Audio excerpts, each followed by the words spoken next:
کہ بھی جو ہمارا ایمان ہے وہ خدا کی توجہ کو کھینچتا ہے، یعنی ہمارا جو ایمان ہے وہ خدا کو اٹریکٹ کرتا ہے ہماری طرف۔ اگر ابراہیم ایمانداروں کا باپ ٹھہرا ہے تو وہ صرف ایمان کے سبب سے ٹھہرا ہے، اور ایمان ہی سے وہ راست باز گنا گیا ہے۔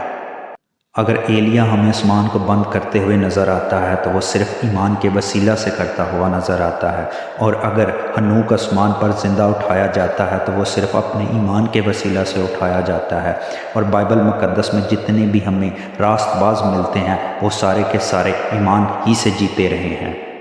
کلام مقدس میں عبرانیوں کا خط اس کا 11واں باب اور 6 آیت میں لکھا ہے کہ بھی بغیر ایمان کے اس کو پسند آنا ناممکن ہے، یعنی اگر ہم خدا کی توجہ کو کھینچنا چاہتے ہیں، اگر ہم خدا کو اپنی طرف اٹریکٹ کرنا چاہتے ہیں، اگر ہم یہ چاہتے ہیں کہ خدا ہماری طرف متوجہ ہو، تو بائبل مقدس میں اس کا ایک ہی سورس بیان کیا گیا ہے، اور وہ سورس ہمارا